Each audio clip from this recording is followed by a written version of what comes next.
Shalom, anak-anak Tuhan yang dikasihi oleh Tuhan. Bagaimana kabar kalian hari ini? Saya harap luar biasa ya, dan selalu berada dalam lindungan Tuhan. Nah, video ini saya buat agar kalian bisa mendapatkan materi, mendapatkan pelajaran dengan jumlah dan kapasitas yang baik. Karena kalau menggunakan Google Meet, kadang-kadang sinyalnya mengganggu. Apalagi khususnya saat ini sekolah, sinyalnya kurang bagus. Makanya saya gunakan video. Oke, sepanjang video ini kalian dituntut untuk menulis hal-hal penting yang nanti saya akan ajarkan dari pelajaran kita. Sebelum kita mulai, kita berdoa. Bapa kami di surga, Tuhan kami yang baik, terpujilah Tuhan karena Engkau begitu baik buat kami. Meskipun dalam keadaan sulit seperti ini, kami percaya Tuhan akan bantu kami untuk mengerti pelajaran yang akan kami dengar. Terima kasih Tuhan, dalam nama Yesus kami berdoa, amin. Oke, ya. Jadi pelajaran kita 1 tahun ini punya tema besar yaitu iman. Dan untuk bab yang pertama, pelajaran kita berjudul Hidup Beriman. Dan yang menjadi ayat inti kita ada 3. Yang pertama, catat Ibrani 11 ayat 1. Yang kedua, Yakobus 2 ayat 17. Yang ketiga, 2 Timotius 4 ayat 7. Nah, itulah yang menjadi ayat inti kita, pelajaran kita. Oke. Yesus Kristus adalah Tuhan yang menjadi manusia. Logika ini adalah satu hal yang aneh. Bagaimana mungkin Tuhan mau menjadi manusia dan mati buat menebus kita? Lalu bagaimana mungkin ada orang seperti ini? Buat orang-orang yang tidak percaya, kita sebutlah ateis, hal seperti ini tidak masuk akal. Karena kita orang yang ada zaman sekarang ini tidak pernah lihat Yesus. Ya. Kalian yang menonton video ini tidak pernah lihat Yesus, bahkan saya juga tidak pernah lihat Yesus. Lalu bagaimana bisa kita percaya kepada apa yang tidak pernah kita lihat dan saksikan secara langsung? Nah, itulah kenapa kita belajar tentang iman. Karena kita percaya kepada Yesus melalui iman. Dengan imanlah, maka kita percaya kepada sesuatu yang tidak pernah kita lihat dan tidak kita pernah dengar. Yang tidak pernah kita saksikan secara langsung. Oke. Kita mulai dari arti iman itu sendiri. Arti iman tertulis dalam Ibrani 11 ayat 1. Ya, Ibrani 11 ayat 1. Kalian bisa baca di Alkitab kalian masing-masing. Ibrani 11 ayat 1. Iman adalah dasar dari segala sesuatu yang kita harapkan dan bukti dari segala sesuatu yang tidak kita lihat. Ya. Segala sesuatu yang tidak pernah kita lihat tapi kita percaya bahwa ada. Ya. Di antara kita tidak pernah ada yang melihat Yesus. Ya, saya percaya itu. Tidak pernah ada yang melihat bagaimana Yesus lahir, lalu tumbuh besar, dan mati di kayu salib, lalu bangkit. Ketika Yesus menyembuhkan orang sakit, kita tidak pernah melihat, tidak pernah menyaksikan. Tapi kita bisa percaya bahwa Yesus ada. Ya. Lalu, kita juga percaya bahwa sorga itu ada. Nah, sekarang saya tanya, apakah salah satu dari antara kita yang menonton video ini pernah ke sorga? Ya. Saya percaya tidak. Tidak ada yang pernah ke sorga di antara kita. Tapi kita percaya ada sorga. Kenapa? Karena kita menggunakan iman. Karena iman adalah dasar. Dasar dari segala sesuatu yang kita harapkan. Apa yang kita harapkan? Yang kita harapkan tentunya yang paling besar adalah bertemu dengan Yesus. Masuk ke dalam kerajaan surga, bertemu dengan Yesus. Itulah yang kita harapkan. Kita mengharapkan sesuatu yang kelihatannya aneh bagi orang ateis, tapi bisa kita harapkan Karena kita punya iman. Ya, karena kita punya iman, maka kita bisa mengharapkan bertemu dengan Yesus.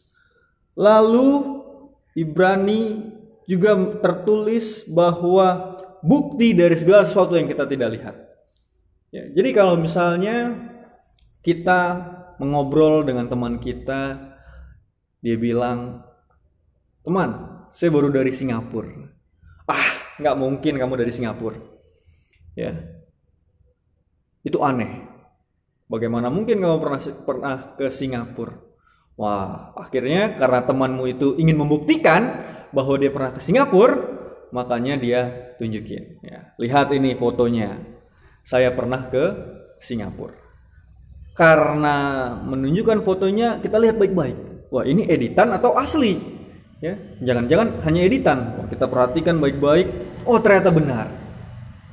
Dia berfoto di patung Merlion, ya, di mana dia berpose dalam foto itu, menunjukkan bahwa dia pernah ke Singapura. Ya, ada buktinya bahwa dia pernah ke Singapura. Nah, sekarang kita sebagai manusia di zaman modern ini, bagaimana kita bisa mempercayai, ya, dan membuktikan apa yang tidak pernah kita lihat. Kita tidak pernah melihat sorga. Bagaimana kita bisa buktikan sorga? Kita tidak pernah melihat Yesus. Bagaimana kita bisa membuktikan Yesus ada? Itulah yang disebut dengan iman. Oleh karena itu, untuk belajar firman Tuhan, untuk mempercayai Yesus, kita butuhkan iman. Tanpa iman, maka kita sebagai umat-umat Tuhan tidak mungkin percaya kepada kehadiran Yesus yang sudah lahir dan bangkit menebus dosa manusia. Ya. Oke. Salah satu bukti di Alkitab, ya, tentang orang yang beriman adalah dalam Ibrani 11 ayat 6. Ya. Ibrani 11 ayat 6. Kita baca di Alkitab kita masing-masing. Tetapi tanpa iman tidak mungkin orang berkenan kepada Allah. Sebab barang siapa berpaling kepada Allah, ia harus percaya bahwa Allah ada, dan bahwa Allah memberi upah kepada orang yang sungguh-sungguh mencari Dia. Ya. Tanpa iman kita tidak bisa masuk ke dalam kerajaan surga. Oleh karena itu, itulah modal agar kita sebagai umat-umat Tuhan yang percaya untuk masuk ke dalam kerajaan surga dan berkenan kepada Tuhan. Nah, nanti kalau kalian baca di dalam Ibrani 11 ini akan banyak contoh. Contoh yang pertama, kalian catat, dia adalah Nuh. Ya. Bagaimana dia membuktikan bahwa dia beriman? Yaitu ketika dia disuruh membuat bahtera di atas gunung, dia buat bahtera. Kenapa ini membuktikan bahwa dia beriman? Yang pertama, karena tidak mungkin ada banjir atau air bah di atas gunung. Itu yang pertama. Yang kedua, karena zaman Nuh dulu tidak ada yang namanya hujan. Lalu dari mana, tumbuh-tumbuhan bisa bertumbuh dengan baik? Dari embun. Ya. Jadi tidak mungkin ada air bah di atas gunung dan belum pernah ada air hujan. Makanya ini terlihat aneh buat orang-orang saat itu. Tapi bagi Nuh tidak. Dia percaya bahwa Tuhan berkata benar. Tuhan berkata jujur. Sehingga dia buat bahtera di atas gunung. Yang berikutnya adalah Abraham. Bagaimana dia membuktikan imannya? Bahkan dia disebut sebagai bapa orang beriman atau bapa orang percaya. Kenapa? Karena dia disuruh pergi ke tempat yang dia tidak tahu kemana. Itu yang pertama. Dia pergi tapi nggak tahu kemana. Ya, aneh. Ya. Tapi bagi orang beriman itu tidak aneh. Karena iman kita percaya bahwa Tuhan memberikan yang terbaik kepada kita. Lalu yang berikutnya, dia percaya bahwa dia akan mempunyai anak dan keturunannya akan sangat besar. Ya. Tentu saja ini juga hal yang aneh. Kenapa? Karena saat itu dia sudah tua. istrinya juga sudah tua. Ya, dalam istilah biologi adalah menopause. Ya, tidak mungkin lagi untuk mempunyai anak. Tapi Abraham percaya bahwa dia akan pergi ke tempat yang Tuhan suruh dan dia akan mempunyai anak. Itulah iman. Dan banyak orang-orang beriman lainnya selain daripada Abraham. Ya. Itulah contoh-contoh di mana orang yang beriman. Nah, sekarang kita lihat di dalam perjanjian baru. Itu perjanjian lama. Dalam perjanjian baru tertulis dalam Matius 15 ayat 21 sampai 28. Ya, Matius 15 ayat 21 sampai 28, kalian juga harus catat. Oke. Ini mengenai seorang perempuan Kanaan yang percaya. Nanti kalian akan baca di rumah kalian masing-masing bahwa ada seorang perempuan di mana dia meminta supaya anaknya disembuhkan karena anaknya kerasukan setan. Tapi saat itu Yesus menguji imannya. Yesus katakan bahwa tidak pantas memberikan mukjizat kepada orang yang bukan Israel. Nah, jadi sebenarnya salah satu tujuan Yesus datang ke dunia ini adalah untuk menyelamatkan terlebih dahulu orang-orang Israel. Sedangkan perempuan ini adalah orang Kanaan. Tujuannya adalah memberikan kepada orang Israel, tapi yang datang adalah orang Kanaan. Lalu Yesus katakan kepadanya di ayat yang ke-26. Tetapi Yesus menjawab, tidak patut memberi roti yang disediakan bagi anak-anak dan melemparkannya kepada anjing. Ada dua istilah, anak-anak dan anjing. Ya.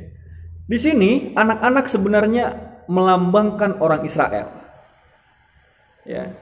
Sedangkan anjing adalah melambangkan orang yang bukan Israel. Kenapa? Orang Yahudi saat itu beranggapan bahwa orang yang bukan Israel najis. Bagi orang Israel, orang yang bukan Yahudi adalah najis. Oleh karena itu mereka memusuhi orang yang seperti itu. Dan tujuan Yesus adalah memberikan mukjizat bagi anak-anak Tuhan, yaitu orang Israel.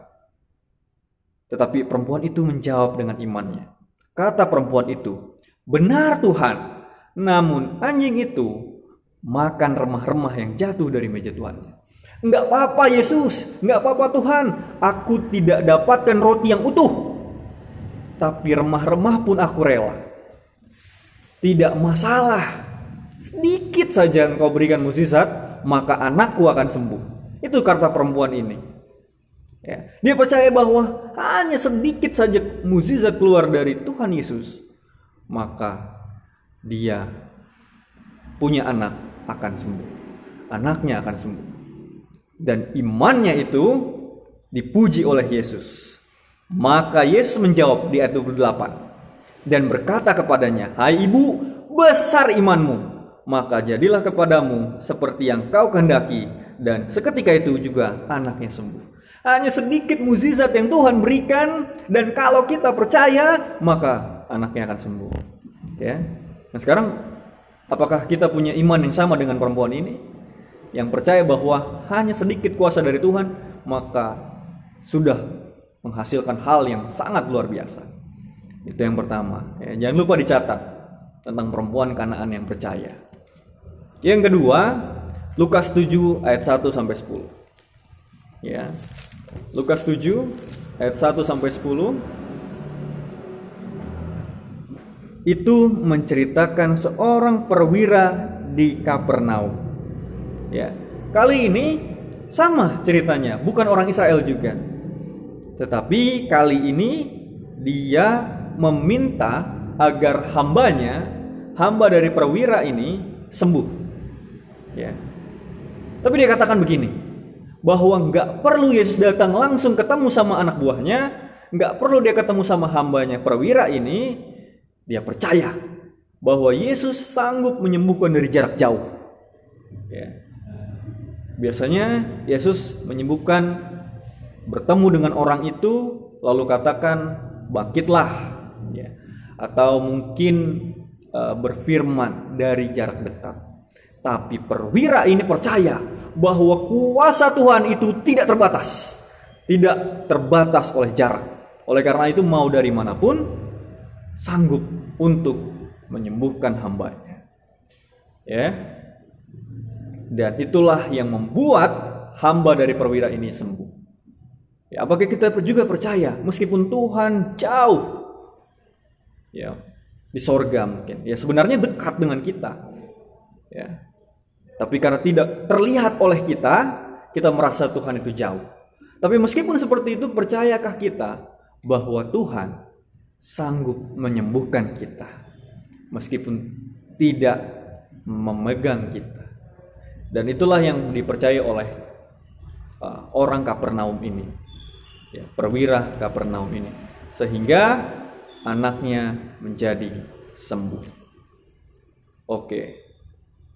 Nah, sekarang kita tiba pada ayat yang begitu menyentuh bagi saya secara pribadi. Semoga ini juga kalian dapat pahami. Yakobus 2 ayat 17. Yakobus 2 ayat 17 silakan dicatat. Demikian juga halnya dengan iman. Jika iman itu tidak disertai perbuatan, maka iman itu pada hakikatnya adalah mati. Ya. Apa maksudnya di sini? Yesus mau, ya, dan kali ini melalui Rasul Yakobus berfirman, ya, menyampaikan firman yang disampaikan oleh Tuhan, bahwa iman itu harus disertai dengan perbuatan. Karena apabila iman itu tidak disertai dengan perbuatan, maka iman itu akan mati. Apa maksudnya mati? Berarti hanya kosong atau tidak terbukti, ya. Nah, mungkin contoh yang cocok adalah seperti gong, ya. Gong itu kan besar, ya, lebar, tapi sebenarnya isinya kosong. Ketika dipukul, pong, bunyinya sangat keras. Ya, begitulah orang yang hanya mengatakan bahwa dia beriman tapi tidak ada buktinya. Berarti dia hanya, ya, dalam bahasa sehari-hari, omong doang. Hanya bicara saja. Tidak ada bukti. Iman tidak boleh seperti itu. Iman tidak boleh hanya dari ucapan kita, tapi juga harus dibuktikan dalam kehidupan kita sehari-hari. Dengan menurut kepada Yesus. Kita katakan bahwa kita beriman, maka kita harus buktikan dengan menurut hukum-hukum yang disampaikan oleh Tuhan. Ya, itulah iman. Jangan lupa dicatat. Dan ayat terakhir yang mau kita pelajari terdapat dalam 2 Timotius 4 ayat yang ke-7. Ya. 2 Timotius 4 ayat yang ke-7. Saya baca, aku telah mengakhiri pertandingan yang baik. Aku mencapai garis akhir dan aku telah memelihara iman. Ya, anak-anak Tuhan yang dikasihi oleh Tuhan, setiap orang yang ada di dunia ini sedang mengadakan sebuah pertandingan. Itulah yang disebut dengan pertandingan iman. Ya. Tujuan akhirnya adalah untuk bertemu dengan Yesus. Garis finishnya adalah bertemu dengan Yesus. Ya. Lalu siapa saingannya?